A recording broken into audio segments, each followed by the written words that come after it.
குஜராத்துடைய border, ராஜஸ்தானுக்குள்ளே உட்பட்டது. ஆனால் Gujarat border பாருங்கள். ஆராதனைக்கு போகிறதுக்கு மக்கள் பாருங்கள், அவங்களோட டூ வீலர்லாம் பாருங்கள் எவ்வளோ தூரம் நடந்து வந்து, அதுவும் இந்த இவ்வளோ பெரிய நதிக்குள்ளாக கடந்து வந்து, உங்களுக்கு தெரியல அங்கே வீடு தெரியுதுல, அந்த வீட்டில் தான் ஜனங்கள் கூடுறாங்க தெரியுது. மிஷினரி தலைவர்கள் எப்படி வராங்க பாருங்கள்.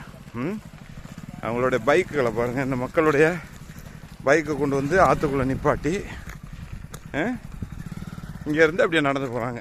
சின்ன பிள்ளைகள்லேருந்து பெரியவங்க வரைக்கும் தூரத்துலேருந்து வந்து ஒரு இடத்துல கூடி ஆண்டவரை ஆராதிக்கிறதுக்கு இப்படிலாம் ஓடி வராங்க. நமக்கு நல்ல வசதி வாய்ப்புகள் இருக்குது, ஆண்டவர் நன்மைகளை தந்திருக்கிறாரு, வாகனங்களை கொடுத்துருக்கிறாரு. ஆனால் நம்ம ஆலய ஆராதனைக்கு வந்து நம்ம என்ன பண்ணுறது கிடையாதுன்னா, தேவனுக்கு முக்கியத்துவம் கொடுத்து ஓடுறது கிடையாது. எங்கே வசதி வாய்ப்புகள் இல்லையோ அங்கே ஆண்டவரை தேடி ஜனம் வந்து நிறைய ஓடுறாங்க.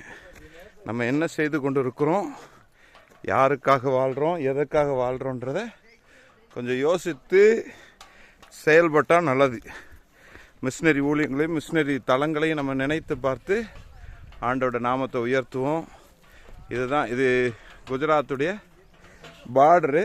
ஒரு நதிக்கு இடையில வந்துட்டுருக்கு பாருங்கள். இவ்வளோ அழகான நதியில் மக்கள் ஊழியர்கள், அதுவும் ஊழியர்கள் இப்படியா கடந்து வந்து கர்த்தரை ஆராதிக்கிறத பார்க்கும்போது மிகுந்த சந்தோஷம். ஆண்டவர் எங்கும் தமிழை தொழுது கொள்கிறவர்களை ஆண்டவர் என்ன பண்ணியிருக்காருன்னா ஏற்படுத்தி வைத்திருக்கிறார்.